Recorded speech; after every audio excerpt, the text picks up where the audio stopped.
আসসালামু আলাইকুম, কেমন আছো সবাই? আশা করছি যে যেখান থেকে দেখছো আল্লাহর অশেষ রহমতে অনেক বেশি ভালো আছো। আলহামদুলিল্লাহ, আমিও ভালো আছি। শুরু করছি আর একটা ব্লগ ভিডিও। আজকে রান্না করব ওমানিদের কাবুলি পোলাও। তো দেখতে থাকো পুরো ভিডিও, ইনশাআল্লাহ ভালো লাগবে। আর ভালো যদি লেগে থাকে আমার ভিডিওটা কোনো অংশ থেকে, প্লিজ একটা লাইক দিয়ে ভিডিওটা দেখা শুরু করবা। আর নতুন বন্ধুকে অ্যাড হইলে, যদি তোমাদের কাছে আমার ভিডিওটা মনে হয় যে হ্যাঁ ভিডিওটা ভালো লাগছে বা ভালো হয়েছে, প্লিজ আমার চ্যানেলটা সাবস্ক্রাইব করে দিবা। তো আজকে যা যা রান্না করব সব কিছু তোমাদের সাথে শেয়ার করব ইনশাআল্লাহ। সময় পাচ্ছি না, সময়ের খুবই অভাব। যেহেতু চাকরি একটা করি, আমি বিরিয়ানি রান্না করার জন্য, মানে কাবুলি পোলাও রান্না করার জন্য আমি ছোট ছোট করে আলুগুলো সুন্দর করে ভাজতেছি। ইনশাআল্লাহ ভালো লাগবে। ভিন্ন স্বাদে কাবুলি পোলাও রান্না। আর ওই সাইডে আমার জন্য আমি বসাই দিছি কি জানো, ডাল, লাউ দিয়া ডাল হবে। তো দেখতে থাকো, আমার আলুগুলি ভাজা হোক। আলুগুলি ভাজা হইলে পরে আগে পেঁয়াজ ভেজে নিছি কাবুলির জন্য।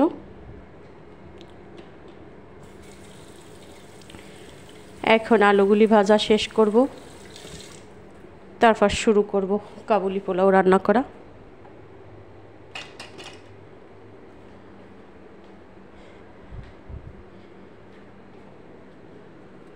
এখানে কাবুলি পোলাও রান্না করার জন্য সব মশলাপাতি দিয়ে মুরগি সেদ্ধ করছি যেন, ওই মুরগির ভিতরে আলুগুলি দিয়ে দিলাম, পেঁয়াজগুলিও আগে দিয়ে দিছি, দেখতে পারছো মনে হয়। তো আমার ভিডিওগুলো তোমাদের কাছে কেমন লাগে? এত পরিশ্রম করি তারপরও ভিডিও বানাই, আলহামদুলিল্লাহ আলহামদুলিল্লাহ। আল্লাহ শুকরিয়া, আল্লাহ ভালো রাখছে, সুস্থ রাখছে। সবার কাছে একটাই অনুরোধ, একটাই কথা বলি সব সময়, সবাই সবাইকে সময় দাও ইনশাআল্লাহ। কারোর সাথে কেউ কোনো হিংসা নিন্দা করো না। শুধু নিজের বেলায় বইলো না যে আমাকে দাও আমাকে দাও, কিন্তু অন্যকেও দিতে হবে। এই যে আমার লাউ, এই লাউ দিয়েই আমার ডাল রান্না হবে।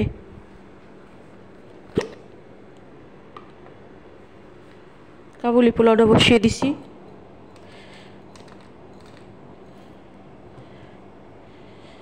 ভিন্ন স্বাদে কাবুলি পোলাও। আমার ডালের ভিতরে একটু হলুদ দিয়ে দিছি কালার আসার জন্য।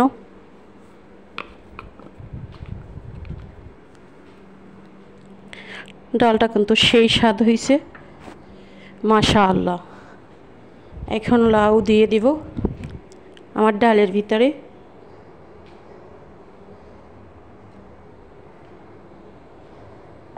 এত গরম, এত গরম, অসহ্য গরম, সহ্য করার মতো না। কি করব বলো, সব জায়গায় এক অবস্থা। বাংলাদেশ কও, বাংলাদেশের বাহির কও, এসি ছেড়ে রান্না করি, ফ্যান ছেড়ে রান্না করি, তারপরও গরম সহ্য করতে পারি না, এত গরম। আল্লাহ, জানি না দুনিয়ার আগুন এত কষ্ট, জাহান্নামের আগুন তুমি কেমন কষ্ট দেবা জানি না।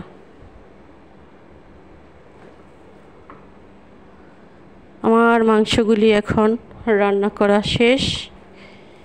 আমি এখন ওভেনে বেক করব।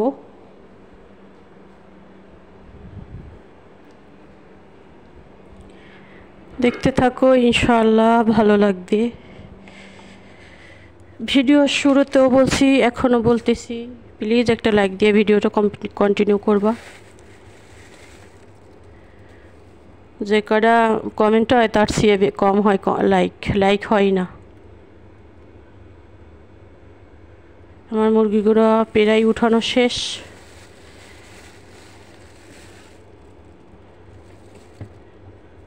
তোমরা বলতে পারো প্রতিদিন কি ভিডিও দাও?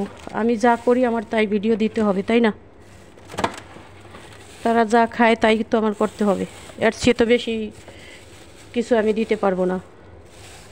আজকের ভিডিওতে একটু নয়েজ আসতে পারে, প্লিজ সবাই ক্ষমা সুন্দর দৃষ্টিতে দেখবা। টমেটো সস দেব এখন।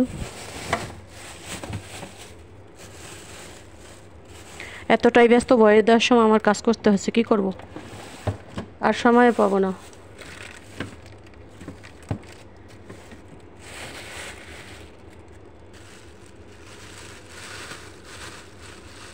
এটা ভাজবো আমি। এখানে পেঁয়াজ রসুন দিছি ভেজে।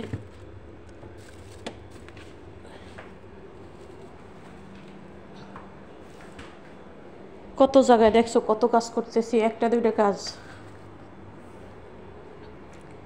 এই মশলাটা সুন্দর করে আমি সব মশলা দিয়ে মাখাইয়া তারপরে গিয়া মুরগির ভিতরে দিয়ে দেব।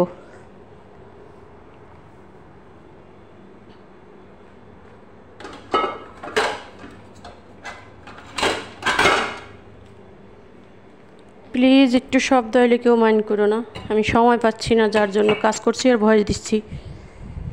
এই যে মুরগির উপরে সব মশলা দিয়ে এখন ওভেনে দেব।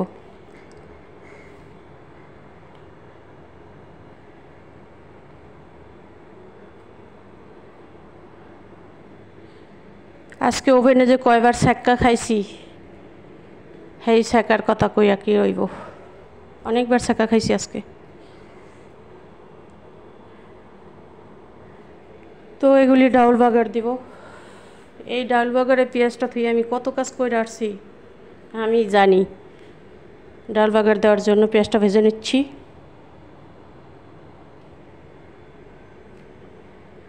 তো সবাই ভালো থাকবা, সুস্থ থাকবা, আমার জন্য দোয়া করবা, আমিও তোমাদের জন্য দোয়া করি। আমার ডাল বাগার দেওয়া শেষ। ওকে, আল্লাহ হাফিজ।